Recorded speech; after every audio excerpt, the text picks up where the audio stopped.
الحمد لله رب العالمين والصلاة والسلام على أشرف الأنبياء والمرسلين بالقاسم محمد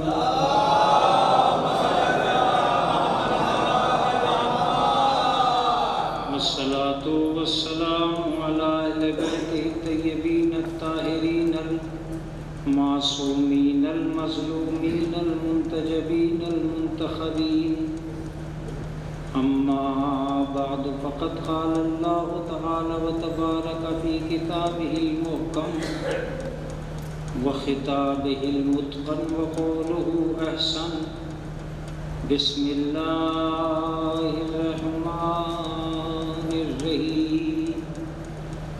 تبارك الذي بيده الملك وهو على كل شيء قدير. الذي خلق الموت والحياة ليبلوكم أيكم أحسن عملا.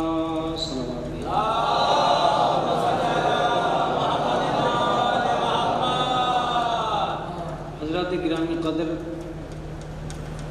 یہ ایک مرحوم کے ایصال ثواب کی مجلس اور ایک ایسا شخص جس نے ہمارے سماج میں برادرانہ سلوک کے ساتھ ایک قابل اعتماد زندگی گزاری، جس کے چہرے سے تقدس آشکار رہتا تھا اور اس کے متقی اور پرہیزگار ہونے کے گواہ اس کے سماج میں موجود رہے. ایک ایسا انسان جو تہذیب رامپور سے مانوس بھی رہا اور ہمیشہ قوم اور برادری کے درمیان نظامت کے بھی فرائض انجام دیتا رہا اور قدامت کی دنیا میں بھی آباد رہا.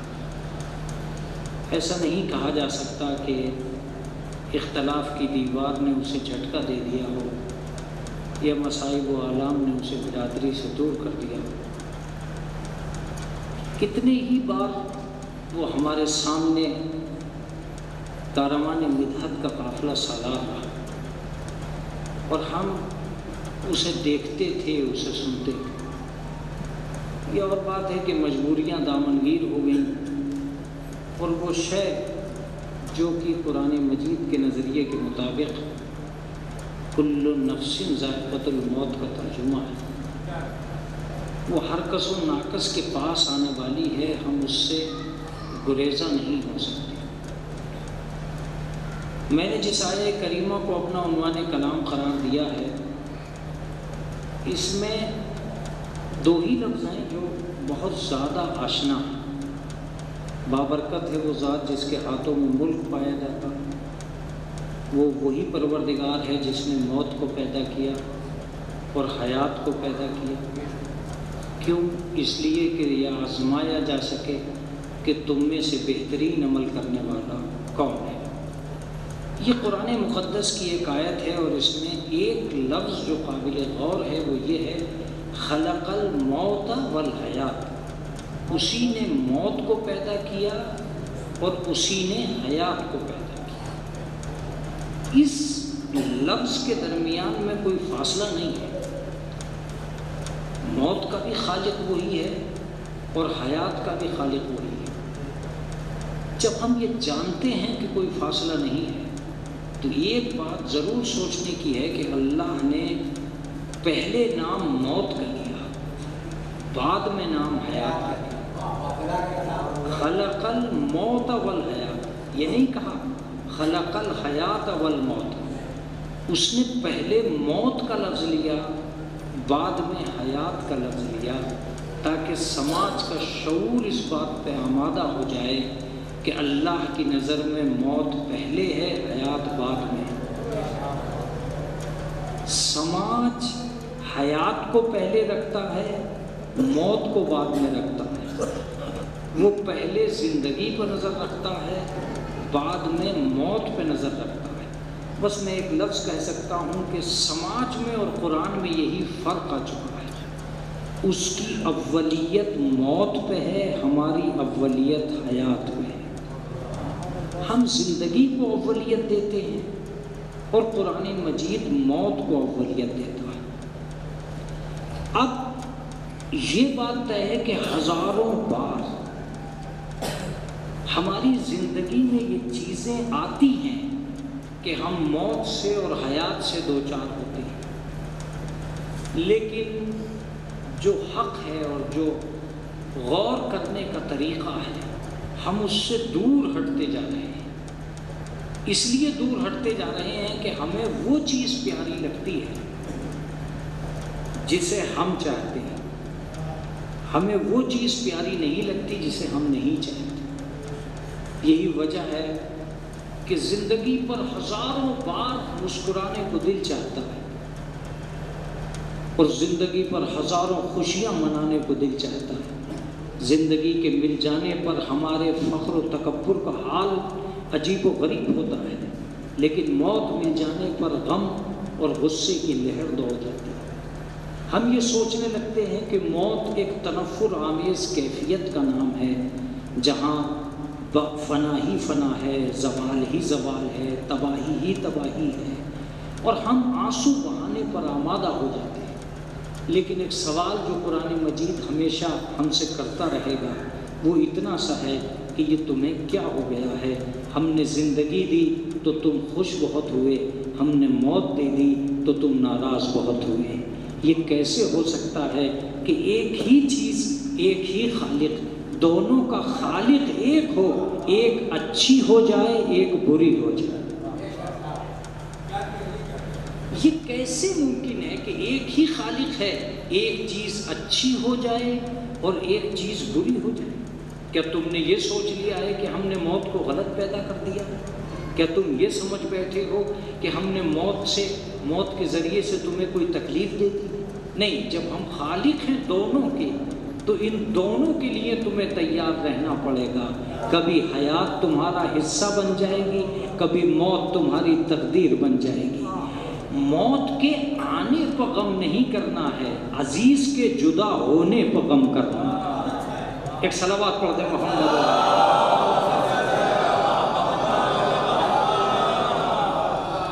عزیز کی جدائی کا جتنا غم چاہو کرو، مگر آپ موت کو برا نہیں کہہ سکتے، موت کو غلط نہیں کہہ سکتے۔ میں نے عرض کیا کہ سینکڑوں بار یہ سوال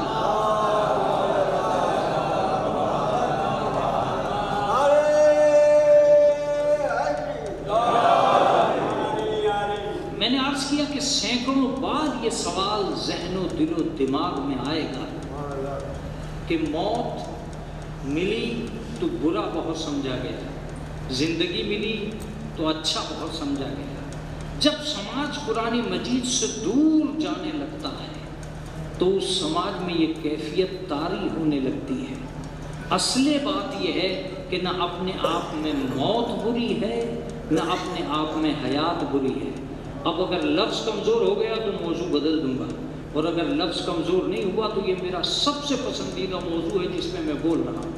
نہ اپنے آپ میں موت بری ہے، نہ اپنے آپ میں حیات بری ہے، دونوں کا طریقہ استعمال برا ہے۔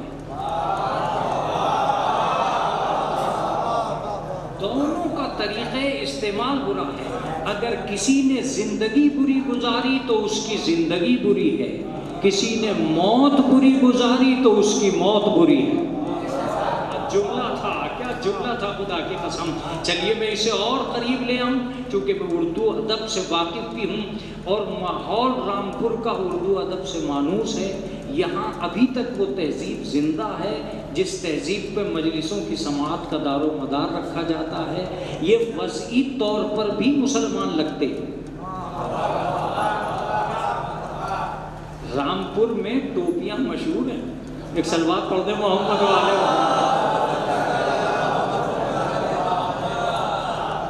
رامپور ٹوپیوں کے لیے جانا جاتا ہے، اور یہاں آج بھی رامپوری ٹوپی پہن کر کچھ لوگ سڑکوں پہ آ جاتے ہیں تاکہ یہ اعلان کر سکیں کہ ابھی ہماری تہذیب زندہ ہے۔ جو قومیں اپنی تہذیب چھوڑ دیتی ہیں وہ سڑکوں پہ آنے کے قابل بھی نہیں ہیں۔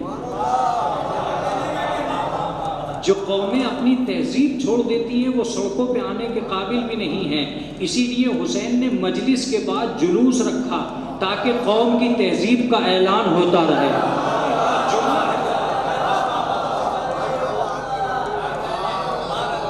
تاکہ حسینی قومی تہذیب کا اعلان ہوتا رہے۔ یہ عجیب و غریب بات ہے، جب جب مجمع سڑکوں پہ آئے گا سرکار یہ کوشش کرے گی یہ کیوں سڑکوں پہ آ گئے، لیکن جب جب جلوس کا مجمع آئے گا سرکار انتظام کرے گی اچھا یہ سڑکوں پہ آ گئے۔ ایک صلوات پڑھ دیں محمد والا۔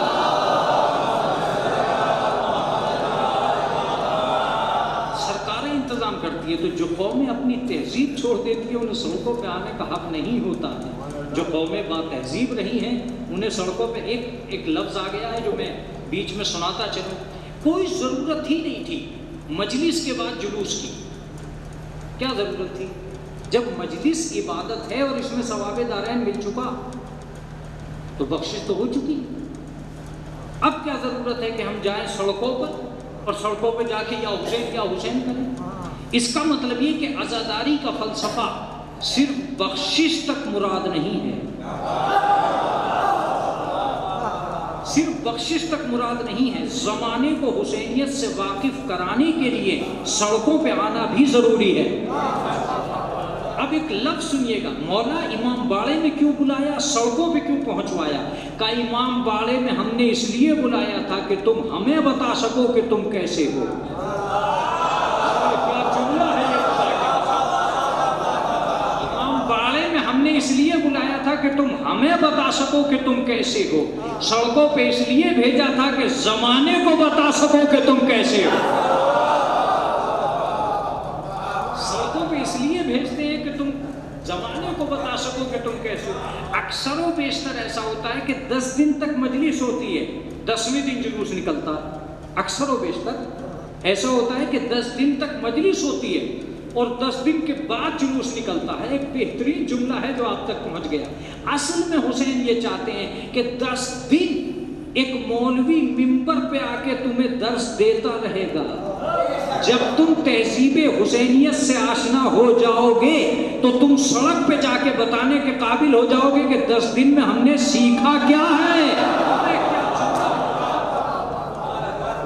ان 10 دنوں میں ہم نے کیا سیکھا ہے، یہ جلوس ہے۔ تو ایک لفظ جو میری زبان پہ آ رہا ہے وہ یہ ہے کہ اللہ نے موت کو بھی پیدا کیا اور اللہ نے حیات کو بھی پیدا کیا۔ ہر زندگی اگر اچھی اور خراب اور بری، اچھی زندگی اور بری زندگی، تو طریقہ استعمال ہی تو غلط ہوا۔ اچھی موت اور بری موت، اب وہ ادب کی بات آ رہی ہے جس کے بعد مجھے تفسیر کی ضرورت نہ پڑے۔ اگر زندگی اچھی اور بری نہ ہوتی تو نیک اور بد نہ ہوتے۔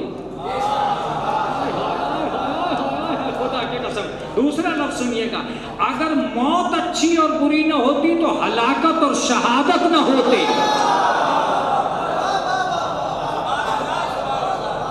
اس کا مطلب یہ ہے کہ نہ ہر جینے والا اچھا ہوتا ہے، نہ ہر جینے والا برا، نہ ہر مرنے والا اچھا ہوتا ہے، نہ ہر مرنے والا برا۔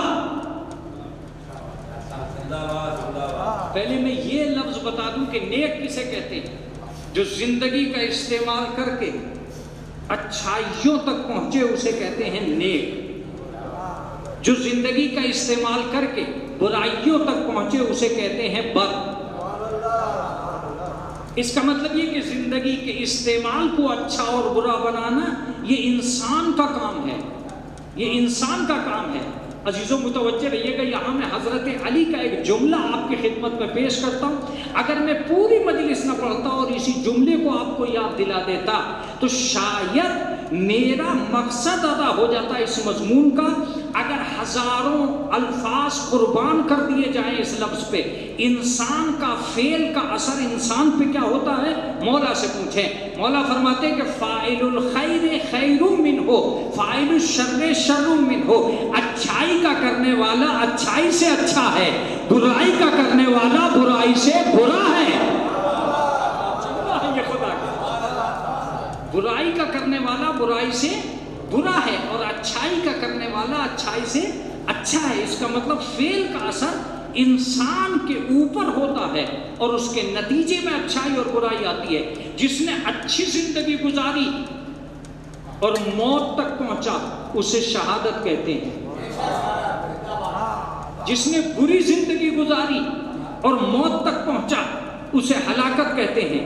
اس کا مطلب یہ ہے کہ بے مقصد زندگی گزار کر جسے موت آئے اسے ہلاکت کہتے ہیں، با مقصد زندگی گزار کے جسے موت آئے۔ خبر سلطان تم پڑھتے رہو، مجمع سنتا رہے گا، ان کا تو روز کا کام ہے داد دینا، یہ تو داد دینے کے لیے آئے، اور داد نہیں لیں گے تو میزبان سمجھے گا کہ اتنا خرچہ میں نے غلط کر دیا۔ مولوی اگر داد نہیں لے گا تو یہ بیچارے سمجھیں گے کہ مجلس بیکار پڑھ کے چلے گا۔ ان ساری چیزوں کو جمع کر لیجئے، تب میں یہ لفظ کہوں گا کہ زندگی میں اگر ہم مانوس اور دائرے محدود میں نہ ہوتے تو یہ بات سب سے بہتر تھی جو میں نے کہی ہے، اور میں مجلس کو شہادت اور ہلاکت ہی پکڑ دیتا، مگر کل تک اور ایک مہینے تک بھی میری یہ بات سمجھ میں نہیں آئے گی۔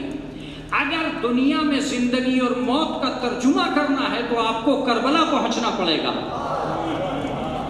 مجھے جو کہنا تھا میں کہہ چکا۔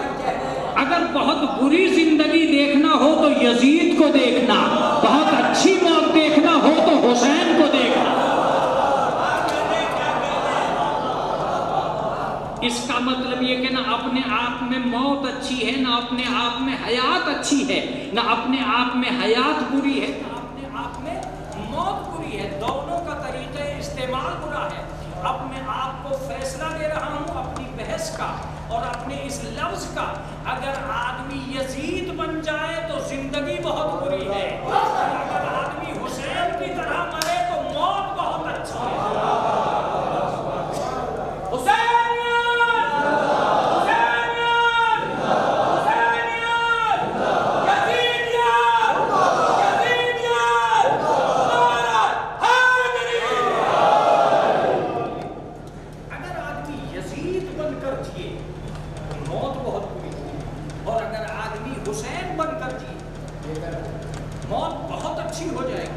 لیکن اصل مسئلہ کہاں ہے؟ اصل مسئلہ یہ ہے کہ ہم کتنا مانوس ہیں موت سے اور کتنا غیر مانوس ہیں موت سے۔ میں ایک لفظ کہا کرتا ہوں صاحب، اس پہ مجلس نہیں پڑھوں گا، صرف لفظ کہہ کے آگے بڑھ جاؤں گا۔ بڑا فرق آ چکا ہے سماج کی موت میں اور قرآن کی موت میں۔ اس کی یہ شاید میں کسی سال پڑھ چکا ہوں، اس کی دو باتیں بڑی پرلطف ہیں، بہت پرلطف ہیں، اس لیے سنا رہا ہوں۔ اتفاق وقت یہ ہے کہ سماج جنہیں زندہ سمجھتا ہے، قرآن انہیں زندہ سمجھنے کو تیار نہیں ہے، اور سماج جنہیں مردہ سمجھتا ہے، قرآن انہیں مردہ سمجھنے کو تیار نہیں ہے۔ اب آپ کہیں گے کہ مولانا یہ کیسے کہہ رہے ہو؟ قرآن کٹے ہوئے سماج کٹے ہوئے سر کو مردہ کہتا ہے، قرآن کٹے ہوئے سر کو زندہ کہتا ہے۔ سماج ہم جیسے لوگوں کو دیکھ کے زندہ کہتا ہے کہ صاحب یہ زندہ ہے، اور قرآن نے کچھ لوگوں کو جنگ احد کے بعد ایک تمغہ دیا، جو لوگ رسول اللہ کے پاس آئے اور آگے کہنے لگے یا رسول اللہ معذرت چاہتے ہیں، ہم تو بہت دور نکل گئے تھے، 3 دن کے بعد واپس آنا نصیب ہوا۔ رسول اسلام پہ ایک آیت آئی، انک لا تسمع الموتى، ان مردوں سے کلام نہ کرنا۔ سمجھ نہیں آیا کہ بغیر مائک کے بعد پہنچے گی نہیں کیا؟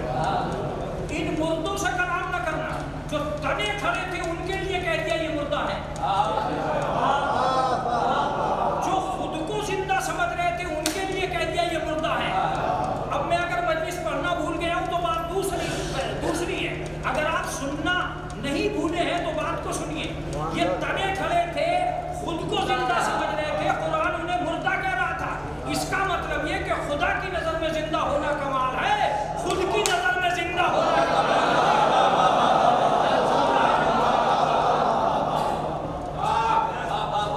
صاحب آپ شور مچائے جائیے، میں کپڑے پہنتا ہوں زندہ ہوں، میں روٹی کھاتا ہوں زندہ ہوں، میں اچھلتا کودتا ہوں زندہ ہوں۔ قرآن نے ایسے سارے لوگوں کو مردہ کہہ دیا۔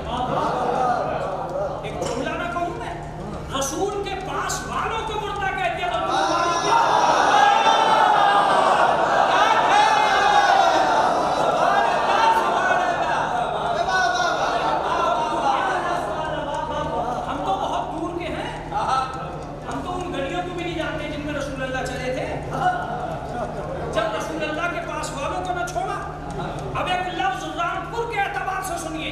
اس کا مطلب یہ ہوا کہ مردہ ہونے کے لیے ضروری نہیں ہے کہ آدمی قبرستان ہی میں ہو.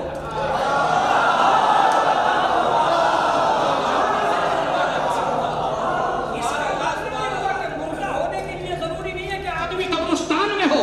کبھی کبھی مردے بستی میں بھی ہوتے ہیں. لیجیے میں مجلس تمام کر رہا ہوں. دنیا کو نقصان قبرستان کے مردوں سے نہیں ہو رہا ہے، بستی کے مردوں سے ہو رہا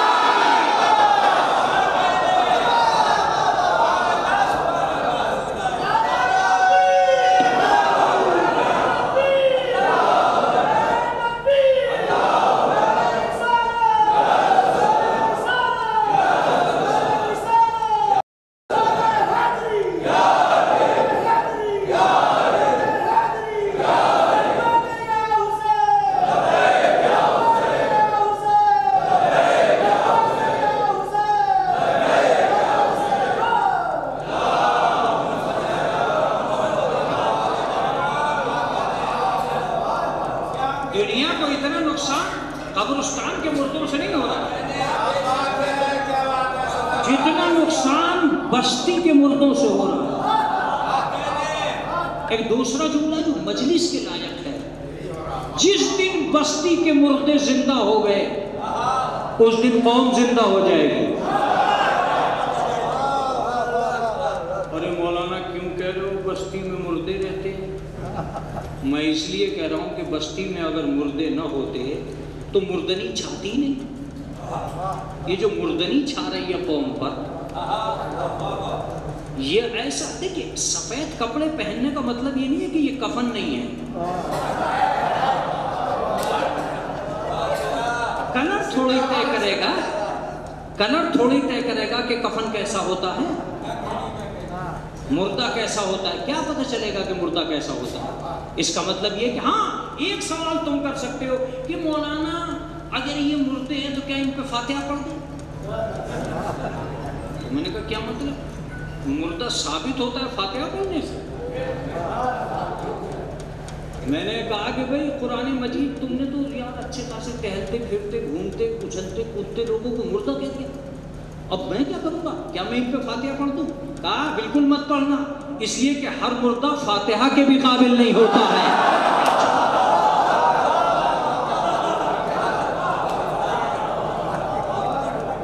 ہر مردہ منصور بھائی مجلس سے سننے کا فائدہ اٹھاتے، مر گئے مردود جن کی. اس کا مطلب کچھ مردے ایسے ہوتے ہیں جن پر فاتحہ نہیں ہوتی، کچھ مردے ایسے ہوتے ہیں جن پر فاتحہ نہیں ہوتی. یہاں ایک بہت مزے کی بات میں آپ کو سناتا ہوں. اگر قرآن مجید نے زندہ لوگوں کو مردہ ثابت کر دیا ہے تو اب قرآن مجید ہی سے پوچھنا چاہیے کہ تیری نظر میں زندہ. تو ایک ایسی آیت بھی قرآن مجید میں موجود ہے، ایک ایسی آیت بھی قرآن مجید میں موجود ہے جس پر ہزاروں جانیں نثار ہو جائیں. اس نے زندہ کہا اور ایسے لوگوں کو زندہ کہا جنہیں سماج کا کوئی آدمی زندہ کہنے کو تیار نہیں تھا. دو آیتیں قرآن میں ہیں، ایک میں لا تقولوا ہے اور ایک میں لا تحسبن ہے. لا تحسبن الذین قتلوا فی سبیل اللہ امواتا، خبردار گمان بھی نہ کرنا ان لوگوں کے لیے جو ہماری راہ میں قتل کر دیے گئے کہ وہ مردہ ہیں، بلکہ وہ زندہ ہیں. عند ربہم یرزقون، اور اپنے اللہ کی جانب سے رزق پا رہے ہیں. وَيَسْتَبْشِرُونَ بِنِعْمَةِ اللَّهِ، اور وہ خوش ہوتے ہیں اللہ کی نعمت پر. بِمَا لَمْ يَلْحَقُوا بِهِمْ يَسْتَبْشِرُونَ بِمَا لَمْ يَلْحَقُوا بِهِمْ، اور ان لوگوں کے لیے بشارت بن جاتے ہیں جو ابھی ان سے ملحق نہیں ہوئے ہیں. تین چیزیں ہیں اس میں علامت بن کر جو زندہ ثابت کرتی ہیں ایک آدمی کو. یہ لوگ جو کٹ گئے اللہ کی راہ میں انہیں مردہ گمان نہ کرنا. دوسری آیت میں کہا گیا کہ صاحب مردہ مت کہنا. کون سا عقل مند ہے جو انہیں مردہ نہ کہنے کا؟ بھئی جب کٹ گئے تو کاٹنے والوں نے بھی تو یہی سوچا کہ کٹ گئے تو مارنے کے لیے تو کاٹا انہوں نے، مگر اللہ نے اس مارنے والوں کو مار دیا یہ کہہ کر کہ یہ تو زندہ ہیں. مارنے والوں کو مار دیا کہ یار اب تم کچھ بھی کہتے رہو، تم زندگی کو ختم نہیں کر پائے، وہ تو زندہ ہیں. اچھا ہم اور آپ تو خالی مجلس سے سنتے ہیں اور مجلسوں ہی سے کچھ جان لیتے ہیں کہ کیا ہوتا ہے کیا نہیں ہوتا، لیکن ہمارے دور سے زیادہ چوکس اور چالاک پیغمبر کے دور میں تھے، ہم سے زیادہ، چونکہ ان کا ذرا قریب کا معاملہ تھا پیغمبر سے، وہ پیغمبر اسلام کی حرکتوں سے واقف تھے، لہٰذا وہ جو اعتراض کیا کرتے تھے وہ بڑے ٹاپ کے ہوا کرتے تھے۔ ہم تو اعتراض کرتے ہی نہیں ہیں، ہم تو صرف یوٹیوب دیکھ کے کوئی بات ادھر کی ادھر کر دیں وہ بات الگ ہے، یا کبھی گوگل پہ سرچ کر کے کوئی ادھر ادھر جملہ کر دیا وہ بات الگ ہے۔ ہمیں تو اب فرصت ہی نہیں ہے یوٹیوب کے فتنوں سے، ہم تو گوگل ہی کے فساد میں پڑے ہوئے ہیں۔ تعلقات کو توڑنے والی چیز کا سب سے بڑا نام موبائل ہے۔ ایک بہت بڑی چیز کا قتل عام ہوا ہے موبائل سے، اخلاقیات کا۔ مہمان میزبان کو نہیں دیکھ رہا، میزبان مہمان کو نہیں دیکھ رہا۔ صلوات پڑھتے محمد و آل محمد۔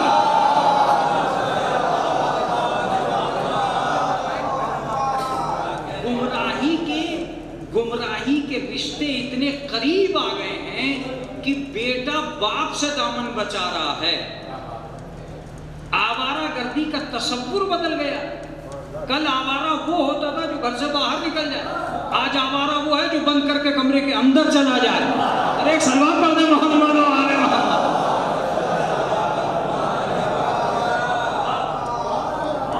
اور یہ آوارہ گردی اتنی عام ہے کہ آدمی صوفے پہ بیٹھا ہے تو آوارہ ہو رہا ہے، سیٹ پہ بیٹھا ہے تب آوارہ ہو رہا ہے، اپنے گھر میں بیٹھا ہے تب آوارہ ہو رہا ہے۔ خدا کی قسم جتنی دور تک تمہاری نظر جائے تم افراد کو دیکھنا کہیں موبائل سے خالی نہیں ملیں گے۔ ہر جگہ موبائل، ہر جگہ موبائل، ہر جگہ موبائل۔ لیکن واحد حسین تیرا حوصلہ، جتنے لوگ مجلس میں بیٹھے رہے کسی کی نگاہ موبائل پہ نہیں گئی۔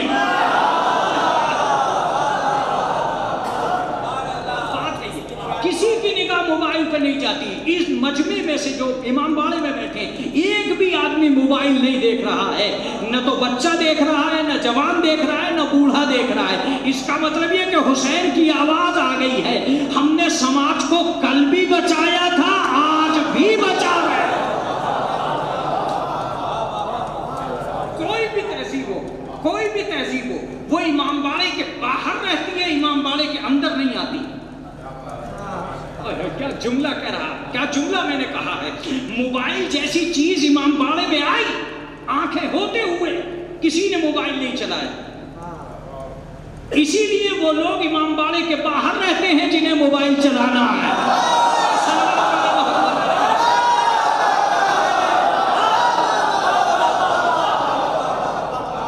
اسی لیے وہ لوگ امام باڑے کے باہر رہتے ہیں جنہیں موبائل چلانا ہے۔ جب آپ امام باڑے کے باہر مجلس ہوتے ہوئے مجمع کو دیکھیں کہ کچھ لوگ امام باڑے کے باہر کھڑے ہیں تو بس ایک ہی بات سوچئے گا، کون مولا کے لیے آیا ہے، کون موبائل کے لیے آیا۔ ایک صلوات پڑھ دے محمد و آل۔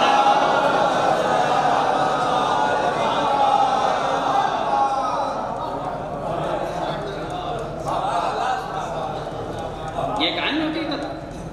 تو آج کے دور میں ہم لوگ اصلاً اس تہذیب سے باہر جا رہے ہیں، لیکن پروردگار عالم نے کہا یہ میری راہ میں کٹ گئے، انہیں تم مردہ نہیں کہہ سکتے۔ تو ہمارے اور آپ کے دور کے لوگ تو اللہ کی بنا، لیکن رسول اللہ کے دور کے چوکس چالاک اللہ کی،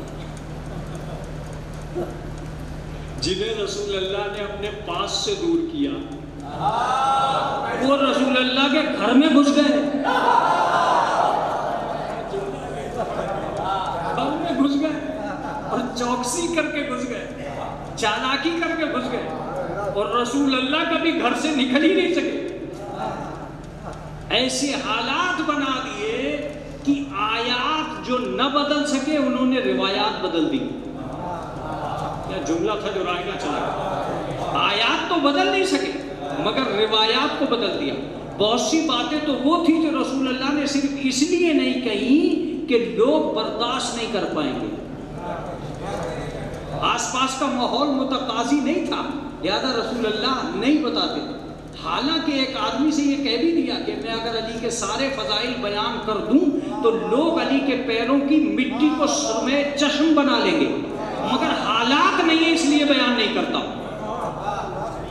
تو کون سی وہ چیز تھی، کون سی وہ چیز تھی جو متقاضی نہیں تھی؟ متقاضی وہی لوگ تھے۔ تو ہمارے اور آپ کے دوروں میں تو بات اور ہے صاحب، ہم کتنے چوکس اور چالاک ہیں، ہم اپنی چالاکی کو دیکھتے رہے، لیکن وہ لوگ، یا رسول اللہ کیسے زندہ ہیں وہ لوگ جو مر گئے، جو کٹ گئے، وہ کیسے زندہ ہیں؟ کا تم نہیں جانتے کیسے زندہ ہیں؟ جنگ احد میں رسول اللہ ٹہل رہے تھے اور شہیدوں کی لاشوں کے قریب سے گزرے اور شہیدوں کی لاشوں کے درمیان کھڑے ہو کے ایک جملہ کہا، حل وجدتم ما وعد ربکم حقا، کیا تم نے وہ سب کچھ پا لیا جو تمہارے رب نے تم سے وعدہ کیا تھا؟ خدا کی قسم بڑی محنت کرتا ہے مولانا حضرات، بڑی محنت کرتے ہیں۔ حل وجدتم ما وعد ربکم حقا، کیا تم نے وہ سب کچھ پا لیا جو تمہارے رب نے تم سے وعدہ کیا تھا؟ پہلی بات یہ ہے کہ رسول اللہ کس سے باتیں کر رہے تھے؟ انہی سے تو باتیں کر رہے تھے جو مر چکے تھے۔ اس کا مطلب یہ کہ مرے ہوئے لوگوں سے باتیں کرنا رسول کی سنت ہے۔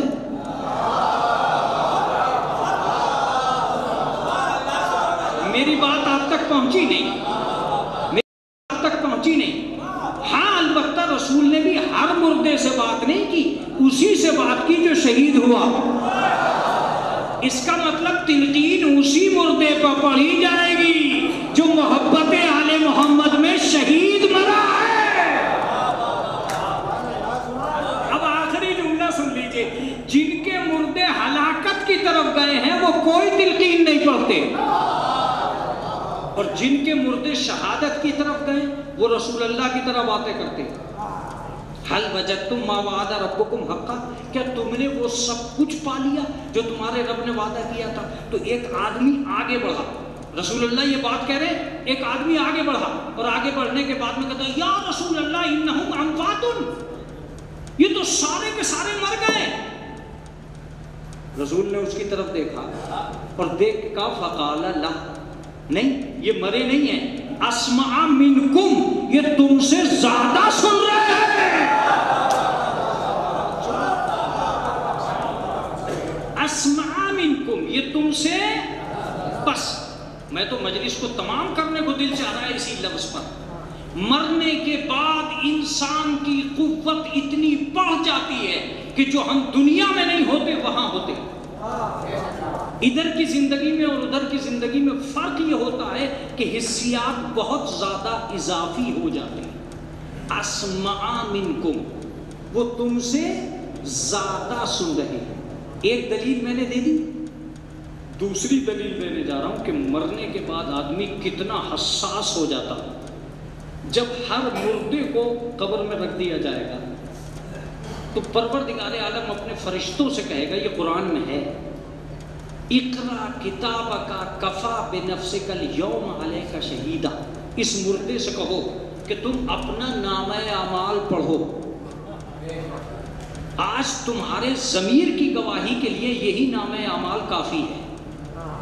کیا کہے گا؟ اقرا کتابک، اپنا نامہ اعمال پڑھو، اپنا یہ تحریر جو تمہاری گردن میں ہے اسے پڑھو، آج تمہارا نامہ اعمال پڑھنا ہی تمہارے ضمیر کی گواہی کے لیے کافی ہو جائے گا۔ میری سمجھ میں نہیں آتا کہ اگر اللہ کو پتا ہے کہ مردہ مرنے کے بعد میں نہیں سنتا ہے تو پروردگار فرشتوں سے یوں کیوں کہہ رہا ہے کہ یہ کہو کہ پڑھو؟ اور جب یہ کہا جا سکتا ہے کہ پڑھو تو یہ بھی کہا جا سکتا ہے سنو اور سمجھو۔ ایک صلوات پڑھ دیں محمد والے۔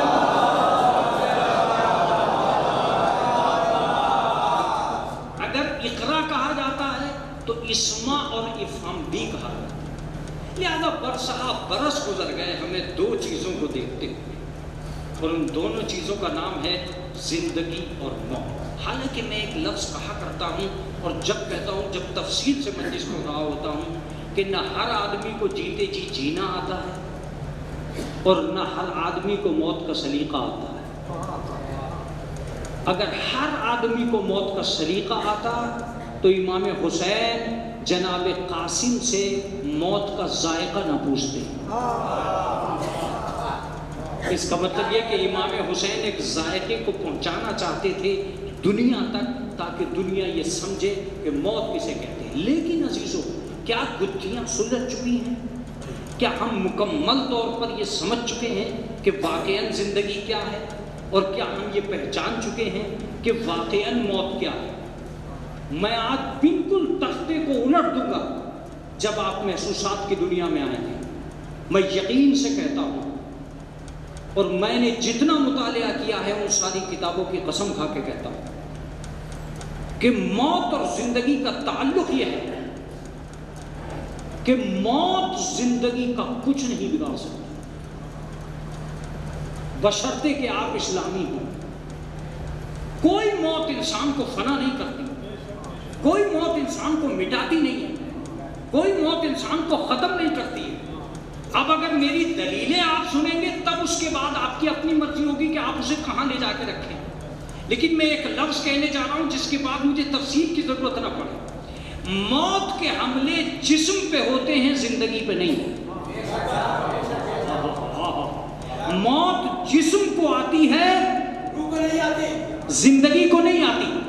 اب لفظ سنیے گا، زندگی جسم سے پہلے بھی ہے، جسم کے بعد بھی ہے۔ یہ جملہ قمر سلطان کمزور رہ گیا۔ زندگی جسم سے پہلے بھی ہے اور زندگی جسم کے بعد بھی ہے۔ ایک لفظ کہنے جا رہا ہوں، زندگی اس وقت بھی تھی جب دنیا میں پہلا جسم نہیں بنا تھا۔ ابھی بھی میری بات تمام نہیں ہوئی۔ اگر لفظ زندگی محتاج جسم ہوتا تو خدا بغیر جسم کے زندہ نہ ہوتا۔ خدا بغیر جسم کے زندہ نہیں ہوتا۔ اس کا مطلب یہ ہے کہ موت کے جتنے بھی حملے ہوتے ہیں جسم پہ ہوتے ہیں۔ جسم ہمارے درمیان سے غائب ہوتا ہے، جسم ہمارے درمیان سے اوجل ہوتا ہے، جسم ختم ہوتا ہے، زندگی ختم نہیں ہوتی۔ زندگی کا عالم یہ ہے کہ پہلے وہ یہاں رہتا تھا، اب وہ وہاں رہتا ہے۔ پہلے قبر کے ادھر رہتا تھا، اب قبر کے ادھر رہتا ہے۔ وہ ایک دفعہ جب زندگی انسان کو مل جاتی ہے، قیامت تک اسے کوئی نہیں اجاڑ سکتا، قیامت تک اسے کوئی نہیں اجاڑ سکتا۔ میں کیا کروں، مجبور ہوں اپنے لفظوں کو تکرار کرنے کے لیے، اور تکرار کرنا اس لیے ضروری کہ اس کے بغیر آپ کو یقین ہی نہیں آئے گا۔ اگر جسم کو آپ نے سب کچھ مان لیا تو آپ اہل بیت کو مانتے ہی نہیں۔ اہل بیت کو وہی مانے گا جو جسم کو کچھ نہ مانے، اس لیے کہ اہل بیت جسم سے پہلے بھی تھے، اہل بیت جسم کے بعد بھی ہیں۔ اب کیا میں لفظ کہوں، رسول اللہ آدم سے پہلے سے نبی ہیں، اور رسول اللہ آج بھی رسول ہیں۔ کنت نبیًا آدم بین الماء والطین، میں اس وقت بھی نبی تھا جب آدم آب و گل کے درمیان تھے۔ اس کا مطلب جسم نہیں تھا اور رسول رسول تھے۔ تو اگر جسم نہیں تھا اور رسول رسول تھے تو آپ جسم کو کچھ نہیں مانیے۔ آج بھی جسم نہیں ہے مگر رسول رسول ہیں۔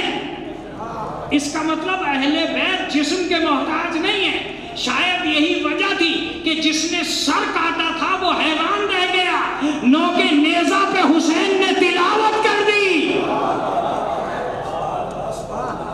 نوک نیزہ پہ امام حسین نے تلاوت شروع کر دی تاکہ دنیا کو پتہ چل جائے کہ ہم اہل بیت جسم کے محتاج نہیں ہیں۔ ایک لفظ اور آپ مجلس کو مجلس بنا لیجئے۔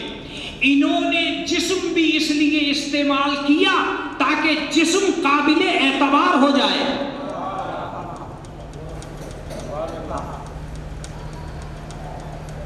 لفظ سنیے صاحب، ہاتھ معتبر نہ ہوتے اگر ید اللہ نہ بنتا، آنکھیں معتبر نہ ہوتی اگر عین اللہ نہ ہوتا، نفس معتبر نہ ہوتا اگر نفس اللہ نہ ہوتا۔ انہوں نے اپنے نور کو لباس بشریت دے کر احسان کیا ہے انسانیت پر۔ ہم جسم کو اس لیے استعمال کر رہے تھے تاکہ جسم قابل اعتبار ہو جائے۔ اگر ہم جیسے پیر نہ ہوتے تو اگر ہم عرش پہ نہ جاتے تم مصلی پہ نہ آتے۔ ہمیں پہلے ایک صلوات پڑھتے ہیں محمد والے۔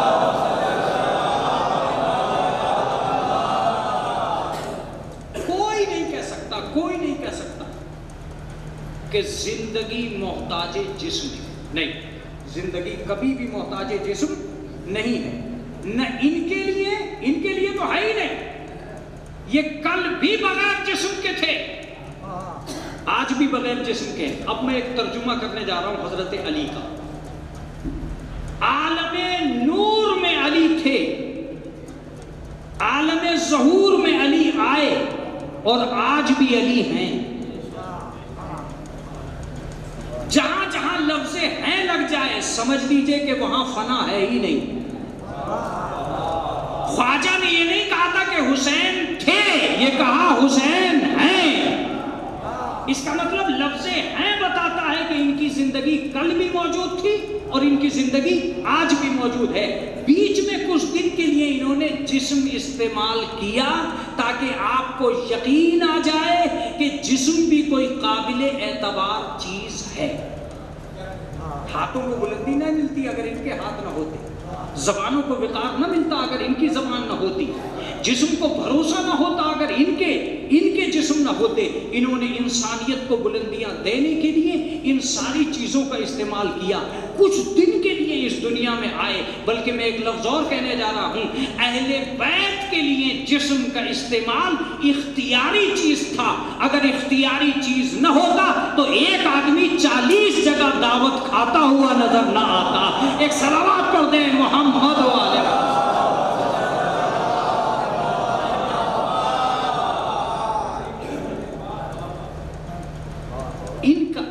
ان کا جو طریقہ کار ہے اور ان کی جو حیثیت ہے اور ان کی جو نوعیت ہے وہ عجیب و غریب ہے۔ یہاں سے مجلس ایک دوسری شکل اختیار کر جائے گی، اور میں آپ کو صرف اتنا کہوں کہ دنیائے انسانیت سے تاریخ میں غلطی ہو رہی ہے، تاریخ میں غلطی ہو رہی ہے۔ یہ بھی ممکن نہیں ہے کہ آپ یہ لکھ سکیں کہ علی کی عمر اتنی تھی۔ یہ جو آپ عمر لکھ رہے ہیں یہ اپنی عقل کے مطابق لکھ رہے ہیں، اس کی زندگی کے مطابق نہیں لکھ رہے۔ اگر اس کی زندگی کے مطابق آپ عمر لکھ رہے ہوتے تو لکھیے کہ وہ کون تھا جو جبریل کو درس دے رہا تھا، وہ کون تھا جو عالم نور میں آدم سے پہلے سے موجود تھا، وہ کون تھا جو فرشتوں کو تسبیح سکھا رہا تھا، وہ کون تھا جو عالم نور میں نقش جما رہا تھا، وہ کون تھا جو آسمان کو سایہ بنا رہا تھا۔ کبھی کبھی میں لفظ کہتا ہوں اور کبھی کبھی میں لفظ اس لیے کہتا ہوں کہ آپ محسوس کر سکیں۔ قرآن مجید نے ان کا تعارف کرایا ہے، ہماری سمجھ میں نہیں آیا وہ بات اور ہے، ہماری سمجھ میں نہیں آیا وہ بات اور ہے۔ اللہ نے آدم کو سجدہ کرایا ہی اس لیے تھا تاکہ فرشتے یہ کہہ سکیں پروردگار یہ کون ہے جس کو عالم نور میں پہلے سے زندہ رکھا۔ یہ کیا ضرورت پڑی تھی کہ ایک سجدے کی تاریخ بنائی جائے؟ سجدے کی تاریخ اسی لیے بنائی تھی کہ کم سے کم اعلان تو ہو کہ جسم آج بنا ہے، کچھ لوگوں کو ہم نے پہلے پیدا کر دیا۔ چنانچہ جب جناب آدم کو پیدا کر دیا گیا تو جناب آدم کو چھینک آئی، چھینک آتے ہی نظریں اوپر کو اٹھی، دیکھا کہ 5 تصویریں نظر آ رہی ہیں۔ کہا میرے مالک یہ کون ہے؟ کہا آدم اگر یہ نہ ہوتے تو تم بھی نہ ہوتے، انہی کے صدقے میں تو تمہیں پیدا کیا ہے۔ متوجہ رہیے گا، متوجہ رہیے گا۔ میں تو ایک لفظ کہہ کے رامپور میں چلا جاؤں گا، آپ اردو کا ترجمہ کر لیجئے گا۔ اس دن یہ کہہ کے پروردگار عالم نے کہ انہی کے صدقے میں میں نے تمہیں پیدا کیا ہے، 2 لفظوں کی ایجاد کر دی۔ کائنات کے ہدیہ اور ہے، کائنات کا صدقہ اور ہے۔ جسے صدقہ آل محمد بنایا گیا ہے وہ اور ہے۔ اب میں ایک لفظ کہوں، یہ جو حضرت علی علیہ السلام کی عمر لکھی گئی ہے یہ عالم ظہور کی عمر ہے، عالم نور کی نہیں ہے۔ عالم نور میں مولا کائنات کہتے ہیں کہ میں آدم سے بھی کئی ہزار برس پہلے اس کائنات میں تھا، اس کائنات میں میں آدم سے کئی ہزار برس پہلے تھا۔ خود رسول اسلام فرماتے ہیں کہ یا علی، آپ کو جملہ انبیاء کے ساتھ بھیجا گیا ہے باطن میں، اور میرے ساتھ مبعوث کیا گیا ہے ظاہر میں۔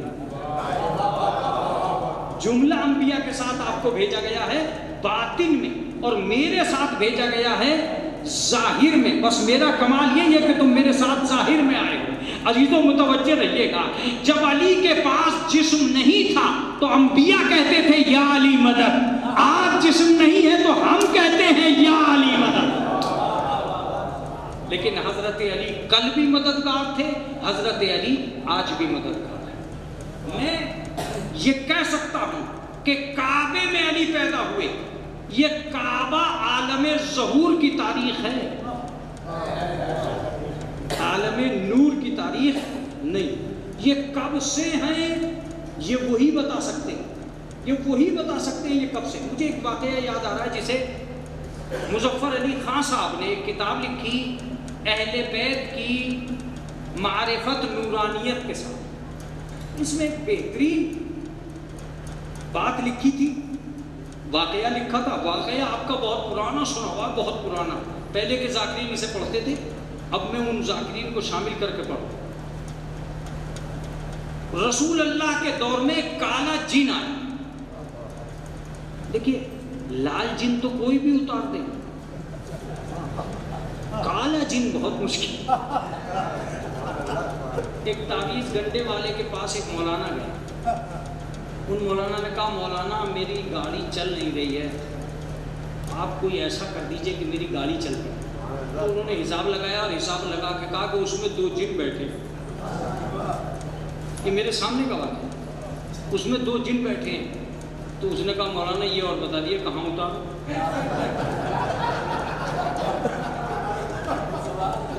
تو کمبخت، انہیں تو نہیں اتار سکتا، انہیں ہم اتاریں گے۔ تو کہا حضور آئیے تشریف لائیے اتار دیجیے۔ کہ یہ ایسے نہیں اتریں گے، یہ پیسے سے اتریں گے۔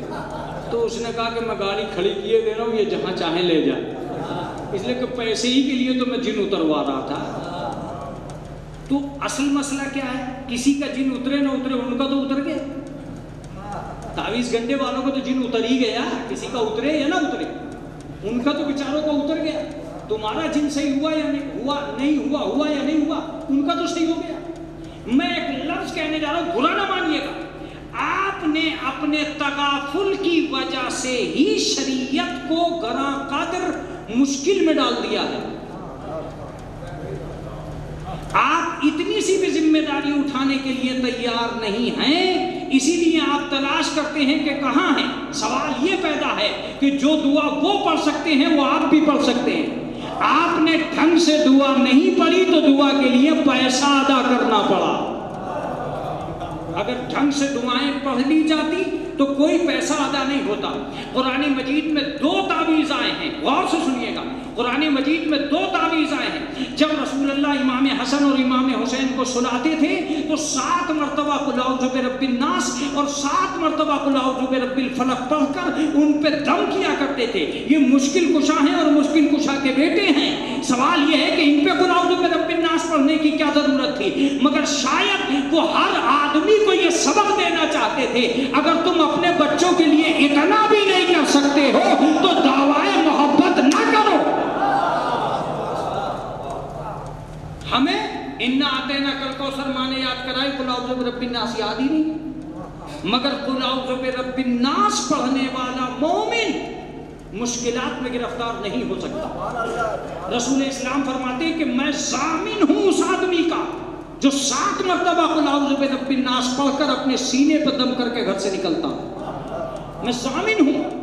اور رسول اللہ پڑھتے ہیں۔ میں کبھی کبھی کہا کرتا ہوں کہ اہل بیت کو کوئی ضرورت نہیں ہے کسی واقعے کی، شاید کبھی کبھی یہ واقعہ اس لیے ایجاد کرتے ہیں کہ ہمیں طریقہ حیات آ جائے۔ ارے کیا جملہ تھا جو رائے گا جا رہا ہے۔ حضرت امام حسن اور امام حسین بیمار ہوئے، جناب فاطمہ نے 3 دن روزے کی منت مانی کہ میرے بچے اگر صحیح ہو گئے تو میں 3 دن کا روزہ رکھوں گی۔ ذرا پوچھئے جناب فاطمہ سے، جو ساری دنیا کو شفا دے دے ان بچوں کی بیماری پہ منت مانگنے کا کیا مطلب ہے؟ مگر مسئلہ حسنین کے بیمار ہونے کا نہیں تھا، ہر ماں کو منت مانگنے کا طریقہ بتانا مقصود تھا۔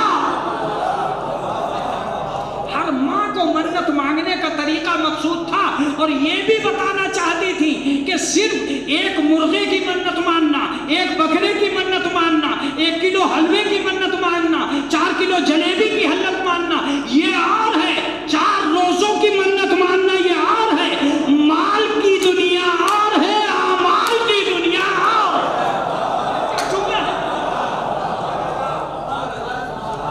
میرا بچہ صحیح ہو جائے مرغے کا صدقہ دے دوں گی، میرے بچے پر سے بیمار ہو گیا بکرے کا صدقہ دے دوں گی۔ ایک مولانا افریقہ گئے، انہوں نے کہا یہاں بکرے کا فائدہ نہیں ہے، انہوں نے کہا بھئی یہ آدمی مریض ہے، اونٹ کٹے گا۔ اچھا جب بکرا کٹ سکتا ہے تو اونٹ بھی کٹ سکتا ہے، صدقے میں اونٹ دینا ہوگا۔ وہ آدمی کھوجا تھا، اس نے کہا بڑا مرض ہے تو بڑا ہی جانور ہونا چاہیے۔ ایک صلوات پڑھ دے محمد والے۔ تو منت مانگنے کا طریقہ جو ہمارے یہاں رکھا ہوا ہے وہ سارے کا سارا مال پہ منحصر ہے، جبکہ اصلی طریقہ کیا ہے آپ خود بتائیے۔ پورے سماج میں سے اٹھ کے کون ہے وہ آدمی جس نے 3 روزوں کی منت مانی کہ میں 3 روزے رکھ لوں گا؟ لیکن جناب فاطمہ نے مانی، اور اس لیے مانی کہ جو بچوں سے محبت کرے گا وہ اللہ کی جملے اور اللہ کی طرف اپنے بچوں کو لے کے چلے گا۔ تو ہم اپنے نظریات ادا نہیں کر رہے، اپنے فریضے ادا نہیں کر رہے اور ساری دنیا کو مصیبتیں ڈال رہے ہیں۔ مثال کے طور پر مولانا کو فون کرے، مولانا استخارہ کیجئے۔ پہلی بات تو یہ کہ مولانا استخارے کے لیے پیدا ہے کیا؟ اگر مولانا سے استخارہ دکھوایا جائے تو اس سے بڑی بدبختی کسی شیعہ کی نہیں ہو سکتی، اس لیے کہ چھوٹی سی ایک دعا ہے استخارے کی، استغفر اللہ برحمتہ خیرۃ فی عافیہ برحمتک یا ارحم الراحمین۔ میں اللہ سے طلب خیر چاہتا ہوں، میرے پروردگار اس امر میں مجھے یہ بتا دے کہ اچھا کیا ہے۔ بس اتنی سی بات 3 مرتبہ پڑھ کر، اور 3 مرتبہ نیچے درود پڑھیے، اوپر درود پڑھیے، یا آیت الکرسی پڑھیے، علم پڑھیے، جو بھی کریے، اپنے آپ طلب خیر کی دعا مانگیے، اپنے آپ طلب خیر کی دعا مانگیے، اور اپنے پروردگار کی بارگاہ میں کھڑے ہو جائیے اور کھڑے ہو کے کہیے، اس لیے کہ پروردگار عالم نیتوں کو جانتا ہے۔ ظاہر سی بات ہے اگر دوسرے سے لکھواؤ گے تو جتنا درد ہوگا اتنا ہی کام ہوگا، خود دیکھو گے تو جتنا درد ہوگا اتنا ہی کام ہوگا۔ تم اپنے پہ آؤ گے، فَمَن يَعْمَلْ مِثْقَالَ ذَرَّةٍ خَيْرًا يَرَهُ وَمَن يَعْمَلْ مِثْقَالَ ذَرَّةٍ شَرًّا يَرَهُ۔ کوئی بھی آدمی جو ادنا چھوٹا کام کرے گا پروردگار دیکھ رہا ہے۔ لا تزر وازرۃ وزر اخری، کوئی کسی دوسرے کا بوجھ نہیں اٹھائے گا۔ تم چاہتے ہو کہ مولوی صاحب سے سارے کام کرا لیں، کیوں بھائی؟ اس کا مطلب یہ کہ تم خود بچنا چاہ رہے ہو، خود بچنا چاہ رہے ہو، ورنہ اپنے آپ دیکھو۔ چھٹے امام فرماتے ہیں کہ اگر تمہیں کوئی بہت بڑی ایک صلوات پڑھے محمد،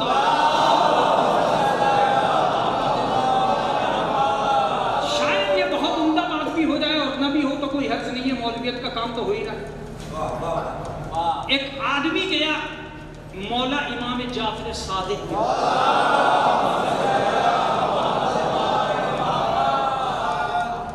مولا میں اپنی بیٹی کی شادی کرنا چاہتا ہوں، آپ سے استخارے کے لیے آیا۔ اچھا جاؤ گھر جاؤ، 2 رکعت نماز پڑھنا، 6 پرچیاں لینا، 3 پرچی پہ لا لکھنا، 3 پہ نعم لکھنا۔ لا کا مطلب نہیں، نعم کا مطلب ہاں۔ 3 پرچیوں پہ لا لکھنا، 3 پہ نعم لکھنا، انہیں مصلی کے نیچے گولیاں بنا کر رکھ لینا۔ 2 رکعت نماز پڑھنا، اللہ سے دعا کرنا، پارے جگر کو سنت رسول کے مطابق رخصت کرنا چاہتا ہوں، میرے معبود میرے بارے میں تیرا حکم کیا ہے؟ کیا میں اس استخارے کو ادا کروں؟ پرچیاں اٹھانا، اگر تینوں لا کی آ جائیں تو بالکل مت کرنا، اگر تینوں ہاں کی آ جائیں تو بالکل کرنا، اور اگر 2 لا کی آ جائیں 1 نام کی آ جائے تو پرسنٹیج دیکھنا اور عمل کرنا، پرسنٹیج دیکھنا اور عمل کرنا۔ مولا نے خود نہیں کیا، اسی سے کروایا، تاکہ دنیا میں یہ پتہ چل سکے بندہ کہتا چلا جاتا ہے، اللہ پورا کرتا چلا جاتا ہے۔ ایک صلوات پڑھ دیں محمد والے۔ ہر امام کا استخارہ الگ ہے، استخارہ سجادیہ الگ ہے، استخارہ امام رضا الگ ہے، اسی طرح استخارہ امام علی الگ، ہر آدمی کا الگ ہے۔ لیکن میں آپ سے کہتا ہوں کہ آپ نے اپنی دنیا شریعت کو موقوف کر دیا ہے، اور آپ اتنے تغافل میں آ چکے ہیں کہ آپ چاہتے ہیں دوسرا آدمی نماز پڑھ کے ثواب ہونے دے دیں۔ اور اس کی دلیل بتاؤں، اس کی دلیل کیا ہے؟ اس کی دلیل یہ کہ ایک آدمی کی تساہلی کی اس سے بڑی انتہا نہیں ہو سکتی کہ ایک آدمی زندگی گزار دیتا ہے انا اعطینا کل کوثر پہ نماز پڑھتے پڑھتے 114 سورے قرآن میں ہیں، اور آپ نے پوری زندگی پہلی رکعت میں انا اعطینا کل کوثر ہی پڑھی، کیوں؟ اس کا مطلب یہ ہے کہ آپ بڑھنا ہی نہیں چاہتے ہیں۔ ہونا تو یہ چاہیے تھا کہ اس ہفتے میں یہ سورہ پڑھوں گا، اس ہفتے میں وہ سورہ پڑھوں گا۔ ایک صلوات پڑھ دیں محمد والے۔ بہت توجہ سے سنیے گا میرا یہ جملہ۔ کیا وجہ ہے کہ ہر ماں نے انا اعطینا کل کوثر ہی یاد کرائی؟ کیا وجہ ہے کہ ہر ماں نے انا اعطینا کل کوثر ہی یاد کرائی؟ قرآن میں سب سے چھوٹا سورہ، سب سے چھوٹا سورہ، اس کا صریح مطلب یہ کہ آپ یہ جانتے ہی نہیں ہیں کہ سورے کے پڑھنے کا کیا ثواب ہے۔ آپ یہ جانتے ہی نہیں ہیں کہ کس سورے کے پڑھنے کا کیا ثواب ہے۔ اب میں ایک لفظ کہہ رہا ہوں، شریعت میں دو چیزیں پائی جاتی ہیں، طریقہ اور ہے، سلیقہ اور ہے۔ جملہ ہے یہ خدا کی قسم، طریقہ اور ہے، سلیقہ اور ہے۔ ماں نے طریقہ سکھایا ہے، تمہیں سلیقہ سیکھنا ہے۔ جو سلیقے والے ہیں، جو سلیقے والے ہیں، وہ اپنے لیے بہت بڑا کارنامہ انجام دیتے ہیں۔ میں نے یہ بات ایک بہت بڑے عالم مولانا فرزند علی صاحب قبلہ کی ایک کتاب تھی، اس میں میں نے دیکھا کہ وہ کہتے ہیں کہ اگر آدمی کو سورہ مزمل یاد ہو جائے اور وہ اپنا سفر سورہ مزمل سے شروع کرے، تو اگر لوہے کی کوئی چیز اس کی طرف آئے گی تو بدن سے ٹکرا کے واپس ہو جائے گی۔ آپ یقین مانیں کہ ہم نے شریعت کو ایسا سمجھ لیا ہے کہ مولانا صاحب آ جائیں تب یہ کام نہیں، بہت سارے کام تو مولانا کے بغیر ہی ہونے چاہیے، بہت سارے کام تو مولانا کے بغیر ہی ہونے چاہیے۔ اب ہمارا خرچہ بڑھتا جا رہا ہے۔ سچ پوچھتے ہو تو نکاح میں حکم یہ تھا کہ خود پڑھے، ہم نے یاد نہیں کیا لہذا دوسرے کا انتظار کرنا پڑا۔ اگر خود پڑھ سکتا ہو تو خود پڑھے۔ جب آپ اپنی بات دوسروں پر ٹال دیتے ہیں، اب میں جملہ کہہ کے چپ ہو جاؤں، جب آپ اپنی بات دوسروں پر ٹال دیتے ہیں تب یہ ہوتا ہے کہ چاند آج ہے یا کل ہے۔ ایک صلوات پڑھ دیں محمد والے محمد۔ بہت توجہ سے سنیے، بہت توجہ سے سنیے، چاند آج ہے یا کل ہے؟ پہلا مسئلہ چاند دیکھنے کا یہ ہے کہ خود دیکھے، خود دیکھے۔ آپ نے چونکہ خود زحمت نہیں کی ہے اس لیے دوسروں نے دیکھنا شروع کر دیا۔ پوری توضیح المسائل پر جائیے، چاند دیکھنے کی بات تو ہے، کہیں پر دکھانے کی بات نہیں ہے۔ کہیں پر بھی چاند دکھانے کی بات نہیں ہے۔ اب میں تم سے کہوں گا، اسلام کا معاملہ خراب ہوتا ہے یہاں سے جہاں ذمہ دار کم ہو جاتے ہیں، ٹھیکیدار زیادہ ہو جاتے ہیں۔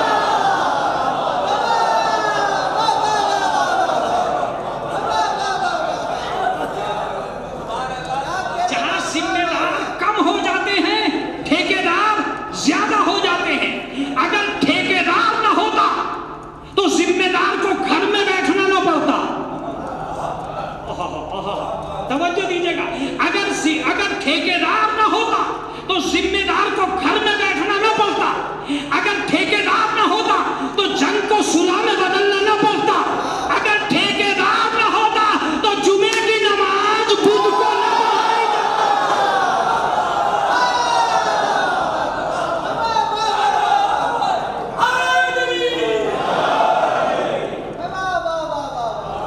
اس کا مطلب یہ کہ ازل سے لے کر آج تک دو چیزیں چلی آ رہی ہیں، ایک ٹھیکیداری ہے، ایک ذمہ داری ہے۔ جملہ سنیے، ایک ٹھیکیداری ہے، ایک ذمہ داری ہے۔ ٹھیکیداری چاند دکھانا چاہتی ہے، ذمہ داری چاند دیکھنا چاہتی ہے۔ کیوں نہیں کیا؟ کیا آنکھیں آپ کی نہیں ہیں؟ کیا آپ کی بستی میں آسمان نہیں ہے؟ کیا آپ ایک چاند کمیٹی نہیں بنا سکتے؟ لیکن بڑا مزہ آتا ہے 2 دن شیر کھانے میں۔ ایک صلوات پڑھ دے محمد و آل محمد۔ کا مولانا خطا پبلک کی کہاں ہے؟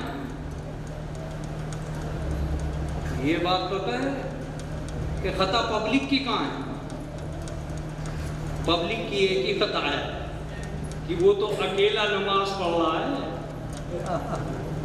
جمعے کی بدھ کو، ان کا کیا جو اتنے سارے پڑھ رہے ہیں، اس کا پڑھانا کمال نہیں ہے، تمہارا پڑھنا کمال ہے۔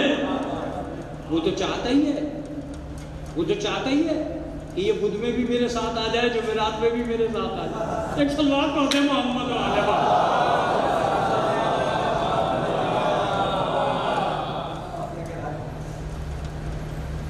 پوری بات ہوگی؟ اگر پوری بات ہوگی تو ایک لفظ اور سن لیجیے، ذمہ داری آپ کی ہے، آپ کی ہے۔ اگر خدا صحیح نہیں مانا گیا تو ایک بھی سجدہ نہیں ہوگا، اگر رسول ٹھیک ٹھاک نہ ہوا تو ایک بھی درود کامیاب نہیں، اگر آپ نے حق کے امام کو نہیں پہچانا، حق کے امام کو نہیں پہچانا تو ایک بھی نعرہ اچھا نہیں۔ اس کا مطلب یہ ہے کہ ذمہ داریاں ہماری ہیں۔ تو رسول اللہ کے دور میں ایک کالا جن، اکثر بات پڑھتے محمد،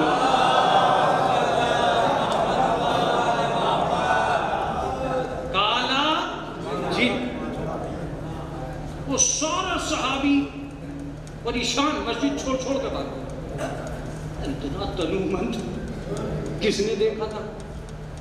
اس کی حالت خراب، دونوں انگوٹھے اس کے بندھے ہوئے تھے، ٹینشن میں تھا، شوگر بہت تکلیف آیا تو مسجد سے لوگ فرار ہو گئے۔ رسول نے کہا کیا ہو گیا؟ ارے کہا حضور ایک جن آیا ہے، جن، اور اسے بلا کے آ گیا مسجد۔ اسے کہا کیا بات ہے؟ کہ یا رسول اللہ میں آدم کے 30,000 برس بعد سے پریشان۔ اچھا کیا ہوا؟ کہ آدم کے کچھ ہی دن کے بعد میں آدمیوں کا دشمن تھا اور میں دھڑلے سے آدمیوں کو مارا، اس لیے کہ ہماری ان کی جنگ چلتی تھی، میں جس آدمی کو چاہتا تھا جیسے چاہتا تھا مار دیتا تھا۔ جب آدمیوں میں زیادہ واویلا مچنے لگی تو یا رسول اللہ ایک آدمی آیا جس نے آ کے مجھ سے منع کیا 3 دفعہ اور 3 ہفتے کی مجھے چھٹی دی کہ تو باز آ جا۔ جب میں باز نہیں آیا تو اس نے ایک تماچا ایسا مارا کہ میرا منہ پھر گیا، اور اس نے پھر میرے دونوں ہاتھوں کو باندھ دیا۔ یا رسول اللہ اس کے بعد جب میں نے یہ شہرت سنی کہ کوئی پیغمبر آیا ہے، میں اس کے پاس گیا اور میں نے اس سے ہاتھ کھلوانا چاہے، اس نے نہیں کھولے اور نہ وہ کھول سکا۔ جب نہیں کھول سکتا تھا تو وہ یہی کہتا تھا کہ میرے بعد کوئی مجھ سے بھی اچھا آئے گا تو اس کے پاس جا۔ میں جناب سلیمان کے پاس گیا اور انہوں نے مجھ سے یہی کہا کہ ہم سے اچھا آئے گا تو اس کے پاس جا۔ میں جناب عیسیٰ کے پاس گیا تو انہوں نے کہا تیرے ہاتھ کھلنے کا زمانہ قریب ہے، میرے بعد جو بھی آئے گا وہ تیرے ہاتھ کھولے گا۔ تو رسول اسلام نے فرمایا کہ تو پریشان نہ ہو، بیٹھ جا، میں ابھی تیرے ہاتھ کھلواتا ہوں۔ اتنے میں اس نے ایک مرتبہ کسی کو آتے ہوئے دیکھا اور وہ رسول اللہ کے پیچھے چھپنے لگا۔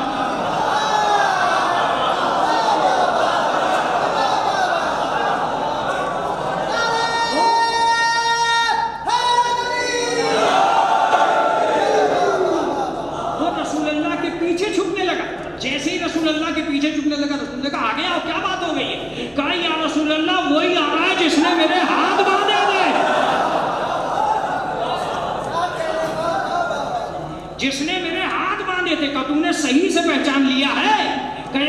اللہ اسے تو میں بھول ہی نہیں سکتا ہوں. کہ یالی تم نے اس وقت اس کے ہاتھ باندھے تھے، اب اس کے ہاتھ کھولو. میں ایک ہی جملہ کہوں گا، عالم نور میں رہتے ہوئے باندھے تھے، عالم ظہور میں ہوتے ہوئے کھولے ہیں. عالم ظہور میں اسی واقعے کو بہار الانوار نے بھی لکھا، مگر انہوں نے سالوں کا فرق لکھا. البتہ میں آپ سے یہ کہنا چاہتا تھا کہ وہ سارے خطبات، وہ سارے فضائل، وہ سارے کمالات جو علی مرتضیٰ کے ہیں، اگر یقینی طور پر آپ انہیں پہچاننا چاہتے ہیں تو حقیقت یہ ہے کہ آدم کے دور سے اب امام حسین کا ایک جملہ اور کربلا سامنے آ جائے. امام حسین فرماتے ہیں کہ ہم بحث در تکامل انسان، ایک کتاب میں نے پڑھی تھی، اس میں یہ جملہ لکھا ہے کہ ہماری خلقت میں ہزار ہزار عالم ہیں اور ہزار ہزار آدم ہیں. تمہاری ایسی دنیا کے آدم کے ساتھ ہم رہ چکے ہیں اور ہم نے ہر دور میں ہر آدم کی مدد کی ہے، ہر آدم کی مدد کی. ہاں عزیزو، بس میری اس مجلس سے شاید آپ سے بس اتنی اپیل ہے کہ خالق کائنات نے قرآن مقدس میں جتنا تعارف زندگی کا کرایا ہے اتنا ہی تعارف موت. اگر مرنے کے بعد رابطے ٹوٹ جاتے ہیں، مرنے کے بعد کوئی حقیقت نہیں ہوتی، تو میں سچ کہتا ہوں کہ کیا یہ مجلس ہو رہی ہوتی؟ یہ مجلس مرنے کے بعد رابطے کا نام ہے، رابطے کا نام ہے. یہ آج بھی رابطہ موجود ہے. چنانچہ ایک صلوات پڑھتے محمد.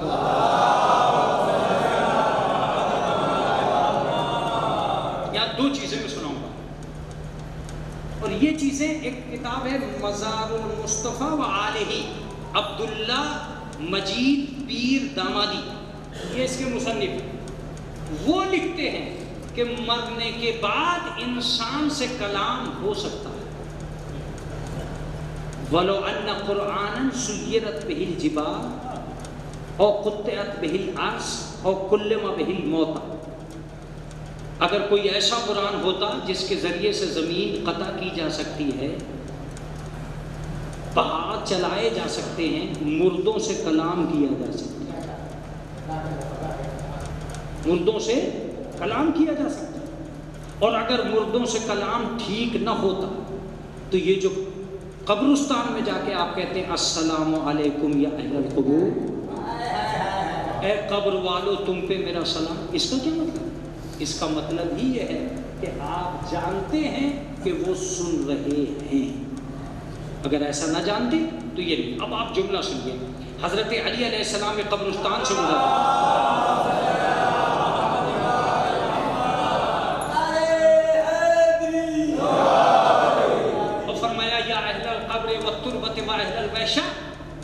اے قبر والو، اے تربت والو، اے تنہائیوں والو، کیف عندکم، تم سب کے سب کیسے ہو اور تمہارے نزدیک کیا ہو رہا ہے؟ سنو، تمہارے مکان ویران پڑے، جن بیویوں کو تم چھوڑ کے آئے تھے انہوں نے دوسروں سے نکاح کر لیا، تمہارے مال کو دوسرے استعمال کر رہے ہیں.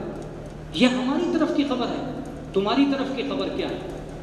جیسے یہ جملہ کہا اس کے بعد اپنے اصحاب کی طرف رخ کیا اور اپنے اصحاب میں سے ایک آدمی کے کاندھے پہ ہاتھ رکھ کے کہا، سنو، اگر انہیں بولنے کی اجازت ہوتی تو یہ یہی کہتے فَإِنَّ خَيْرَ الزَّادِ التَّقْوَىٰ، ساری دنیا میں سب سے بہترین چیز تقویٰ ہے. تقویٰ، یہ حضرت نے ارشاد فرمایا. اس کے بعد روایت بتاتی ہے کہ ابھی 2 قدم چلے تھے کہ آواز آئی، وَعَلَيْكَ السَّلَامُ یا امیر المومنین، اے امیر المومنین آپ پہ ہمارا سلام ہو. کاش ہم وہ بتا پاتے جو ہم پر گزر رہی ہے. کہتے ہیں کہ ہم جو چھوڑ کے آئے تھے اس نے نقصان بہت دیا ہے، جو لے کے آئے تھے اس نے فائدہ بہت دیا. عزیزوں، یہ وہ حقیقت ہے جسے ہم کبھی کبھی سننا نہیں چاہتے.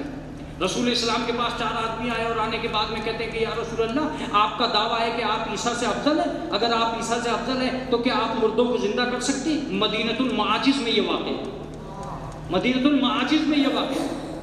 رسول اسلام نے اپنی رضا اتاری اور حضرت علی کو دی، اور حضرت علی کو دے کے کہا جاؤ قبرستان میں کعب ابن احبار ایک آدمی کی قبر پہ لے کے جاؤ اور انہیں ان کے لیے زندہ کرو۔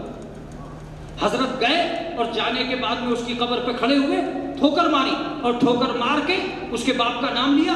وہ اٹھا اور اٹھنے کے بعد میں اپنے بالوں سے اس نے گرد جھاڑی اور گرد جھاڑ کے کہا تم یا تو نبی ہو یا وسیع ہو، اس لیے کہ مرنے کے بعد کسی میں طاقت نہیں ہے جو قبر سے ٹھوکر مار کے اٹھا سکے۔ کہیں نے بتاؤ تم کب مرے تھے؟ کہ میں 300 سال پہلے دنیا سے گیا تھا اور میرا نام یہ ہے۔ حضرت نے فرمایا یہ کان تو وسیع کر سکتا ہے تو نبی کا مرتبہ کیا ہے؟ اس کا مطلب یہ ہوا کہ اس کائنات میں مرنے کے بعد زندگی کا ایک عام تصور موجود ہے۔ میرے پاس وقت نہیں ہے ورنہ میں ثابت کرتا کہ کتنی بار اللہ نے مردوں سے خطاب کیا ہے قرآن میں، اور کتنی بار مردوں کا قول لکھا ہے قرآن میں جو انہوں نے کہا کہ ہم جائیں گے۔ پوری بستی بھی زندہ ہو کے اپنے شہر اپنے گھروں میں آئی ہے، پوری بستی۔ جناب عیسیٰ نے 10 مردوں کو زندہ کیا اور یہ کہا کہ جیو جاؤ، تم مر چکے تھے، ہم نے تمہیں جلا دیا۔ جناب فاطمہ نے ایک دلہن کو زندہ کیا ہی اس لیے تھا کہ اہل بیت کے اختیار کا پتہ چل جائے۔ جناب علی مرتضیٰ نے ٹھوکر مار کے مردے کو صرف اس لیے زندہ کیا تھا کہ دنیا کو پتہ چل جائے کہ بخار کا اتارنا اور ہے، مردے جلانا اور۔ اختیار اہل بیت آپ کی سمجھ میں بس عزیزوں، میں اپنی مجلس کو تمام کر چکا۔ ہمیں جتنا بھروسہ زندگی پہ ہے اس سے زیادہ بھروسہ موت پہ کرنا چاہیے۔ ایک آخری لفظ سنیے، زندگی کے صدقے میں موت نہیں آ رہی ہے، موت کے صدقے میں زندگی ملی ہے۔ زندگی موت کو نہیں ٹال سکتی، موت زندگی کو جب تک چاہے چھوڑے رکھے۔ اس کا مطلب یہ کہ احسان موت کا ہے جو ہم زندہ ہیں، زندگی کا احسان نہیں ہے جو ہم زندہ ہیں۔ 5ویں امام فرماتے ہیں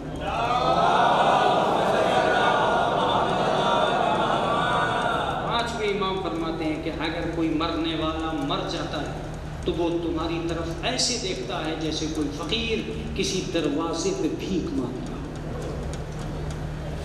کسی اس بات عذاب القبر ایک کتاب ہے اس میں نے یہ پڑھا ہے قول، ایسے دیکھتا ہے جیسے کوئی فقیر کسی دروازے کی طرف حسرت و یاس سے دیکھتا۔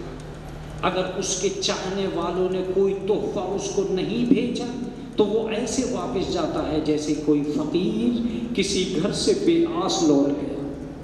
یاد رکھو اپنے دادا کو، اپنے پردادا کو، اپنے بابا کو، اپنے مرنے والوں کو، ان کی نظریں جمی رہتی ہیں، ان کا کاسہ خالی نہ رہ جائے۔ یہ ہر جمعرات کو تمہاری طرف دیکھتے ہیں اور ان کے درمیان میں فخر کرتے ہیں کہ ہمارے چاہنے والوں نے ہمیں یہ بھیجا۔ اب میں وہ واقعات نہیں سنا سکتا جن واقعات میں یہ پایا جاتا ہے کہ ان کو کیا کیا ملتا ہے اور کیسا کیسا ملتا ہے۔ خدا کی قسم ایسی بہت ساری دنیا ہے، لیکن تم انہیں اذکروا موتاکم بالخیر، اپنے مرنے والوں کو اچھی طریقے سے یاد کرو۔ رسول اسلام فرماتے ہیں کہ جس طرح زندہ آدمی گفٹ سے خوش ہوتا ہے ایسے ہی مرنے والا فاتحہ سے خوش ہوتا ہے۔ مرنے والا ایصال ثواب سے خوش ہوتا ہے۔ اگر کوئی رشتہ دار کسی کی قبر کے پاس سے گزرتا ہے تو وہ کہتے ہیں کہ وہ مرنے والا ایسے ہی مانوس ہوتا ہے جیسے اس کے گھر میں اس سے مانوس ہوتا ہے۔ اگر کوئی باپ بیٹی کی قبر پہ کھڑا ہو، کوئی بیٹا باپ کی قبر پہ کھڑا ہو، ایک جملہ سنیے، رسول اللہ اپنی ماں کی قبر سے مقام ابوا میں سے گزر رہے تھے اور جیسے ہی گزرے رسول کھڑے ہو گئے اور بالکل باتیں کرنے لگے اپنی اماں جان سے۔ اور روایت لکھتی ہے کہ رسول اسلام رونے لگے، بکل حاضرون، اور جتنے بھی آس پاس کے لوگ تھے سب کے سب رونے لگے۔ رسول اسلام سے چلتے میں ایک آدمی نے پوچھا کہ یا رسول اللہ کیا ماں کی قبر پر؟ کہا ہاں، اگر تمہاری دعائیں قبول نہ ہو رہی تو تم ماں کی قبر پہ دعائیں کرو۔ جو آدمی بھی جمعے کے دن میرے ماں باپ کی زیارت پڑھے گا پروردگار عالم اس کی حاجت پوری کرے گا۔ اور اگر اس دنیا میں اس کی حاجت پوری نہیں ہوئی اس زیارت کے پڑھنے پر، تو میں محشر کے دن اس خاص عمل کی بنیاد پر اس کی شفاعت کروں گا۔ من زارنی حیًا کمن زارنی من زارنی میتًا کمن زارنی حیًا، جس نے میری قبر کی زیارت کی وہ ایسے ہے جس نے زندگی میں اس نے مجھ سے ملاقات کی۔ ہم اپنے مرنے والوں کو یاد کریں، انہیں فراموش نہ کریں۔ ان کی زندگی ہمارے دیے ہوئے تحفوں سے واقف ہے۔ شاید یہی وجہ تھی کہ ہر مرنے والے کے قریب جاتے تھے امام حسین۔ کیوں؟ شہید ہونے والا شہید ہو رہا، امام حسین اس کے قریب جاتا۔ لیکن میں آج بھی کہتا ہوں کہ ہم اور آپ شاید محتاج ہو چکے ہیں کسی لکھی ہوئی بات نہیں۔ لکھی ہوئی باتیں کربلا نہیں، ایک لفظ سنیے اور مجلس کو مجلس بنا دیجیے۔ کربلا محتاج الفاظ ہے ہی نہیں۔ کیا تمہیں بغیر لفظوں کے کربلا یاد نہیں آتی؟ اگر بغیر لفظوں کے کربلا یاد نہیں آتی تو میں تمہیں یاد دلاؤں گا کہ بغیر لفظوں کی بھی اس دنیا میں کربلا پائی جاتی ہے۔ کیا تمہیں پتہ نہیں ہے کہ اس سماج میں کیا اب تک تم نے گلیوں میں کوئی ایسا پریشان بچہ دیکھا ہے جس بچے نے چیخ چیخ کے پانی مانگا ہو؟ اگر ایسا نہیں نظر آیا ہے تو ذرا غور کرو اس سکینہ پر جو مکے جو کوفے کی گلیوں میں پانی مانگ رہے۔ عزیزو، آپ متوجہ ہوئے یا نہیں ہوئے مجھے نہیں معلوم، لیکن کیا ایسا ہوا ہے کہ کسی بچے نے پانی مانگا ہو اور آپ نے اسے پانی نہ دیا ہو؟ مگر سکینہ پانی مانگتی رہی اور اسے کوئی پانی دینے والا نہیں تھا۔ عزیزو چلو میں اپنی مجلس تمام کرتا ہوں۔ بغیر لفظوں کی کربلا میں اس لیے کہہ رہا ہوں کہ جب بھی کسی کے گھر میں موت ہو جائے تم اس گھر کے قریب جانا، اور قریب جا کے تم ایک منظر دیکھو گے، کچھ لڑکے کچھ بچے ہوں گے جو اس گھر میں بار بار جا رہے ہوں گے اور بار بار روتے ہوئے باہر آ رہے ہوں گے۔ جب وہ روتے ہوئے باہر آئیں گے ایک بزرگ آپ سے کہے گا انہیں پانی پلاؤ، انہیں پانی پلاؤ۔ جب یہ کہا جاتا ہے مجھے کربلا یاد آ جاتی ہے۔ امام محمد باقر تڑپتے رہے مگر کسی نے پانی پلانے کے لیے نہیں کہا۔ سید سجاد تڑپتے رہے، کسی نے پانی پلانے کے لیے نہیں کہا۔ جناب سکینہ تڑپتی رہی، کسی نے پانی پلانے کے لیے نہیں کہا۔ اس کا مطلب یہ کہ کیا بغیر لفظوں کے کربلا یاد نہیں آتی ہے؟ عزیزو جو میں اپنی مجلس تمام کر رہا ہوں، کیا تم نے اپنی زندگی میں کوئی جنازہ ایسا دیکھا ہے جو 4 کاندھوں کے علاوہ تمہیں دکھائی دیا ہو؟ اگر 4 کاندھوں کے علاوہ کوئی جنازہ دکھائی نہ دے، ہر جنازہ گلیوں میں 4 کاندھوں پہ نظر آئے تو سلام کرنا ان آقا حسین کو جو اکیلے کاندھے پہ ہر میت کو اٹھا کے لاتے تھے۔ اس کی میت اٹھائی کاندھے پر، اس کی میت اٹھائی کاندھے پر۔ راوی نے لکھا کہ جناب حر کے بیٹے کی میت اکیلے حسین نے اٹھا لی۔ حر نے آواز دی مولا میں مدد کرنا چاہتا ہوں۔ کہا نہیں حر، کوئی باپ اپنے بیٹے کی اکیلی میت نہیں اٹھا سکتا۔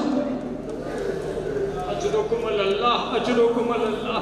ہاں عزیزو لیجئے میں اپنی مجلس کو تمام کر رہا ہوں۔ ہو سکتا ہے یہ مصائب آپ نے مجھ سے سنے ہوں لیکن میں پھر سنانا چاہتا ہوں۔ عزیزو جب بھی ایکسیڈنٹ ہوتا ہے 4 کاندھوں ہی پہ باڈی گھر میں آتی ہے، مگر حسین ایک ایسا جنازہ لے کر آئے جس کی لاش کے ٹکڑوں کو عبا کے دامن میں جمع کیا، اپنے سر پہ رکھا اور سر پر رکھ کے لے کے چلے۔ راوی لکھتا ہے کہ خون حسین کے چہرے پر بہ رہا تھا۔ آواز دی اے ام فروا، تیرے قاسم کا جنازہ۔ اجرکم اللہ، خدا آپ کو کسی غم میں نہ رلائے سوائے غم آل محمد کے۔ ہاں عزیزو میں نے دیکھا ہے کہ ہر عزیز کا جنازہ امام حسین نے شان سے اٹھایا، لیکن ایک جنازہ ایسا بھی تھا جسے امام حسین کے گلے میں باہیں، امام حسین نے گلے میں باہیں ڈال دی۔ اے میرے بھیا عباس، میرے ارمان پورے کرو، کیا چاہتے ہو عباس؟ جناب عباس نے کروٹ لی اور کروٹ لے کے ایک جملہ کہا، مولا میرے جنازے کو کو میرے گھر نہ لے جانا، میری لاش کو خیموں میں نہ لے جانا۔ کہا کیوں عباس؟ کا سکینہ دیکھے گی تو پانی آ رہا ہے۔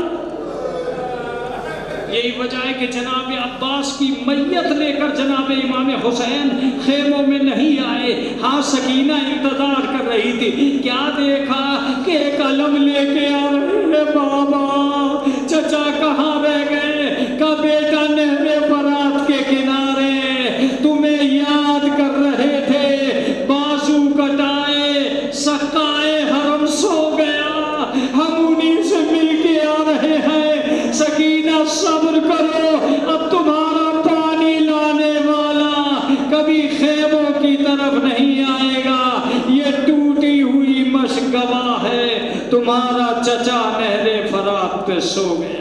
انا للہ و انا الیہ راجعون، رضم بقضائہ و تسلیما لامرہ، سیعلم الذین ظلموا ای منقلب ینقلبون۔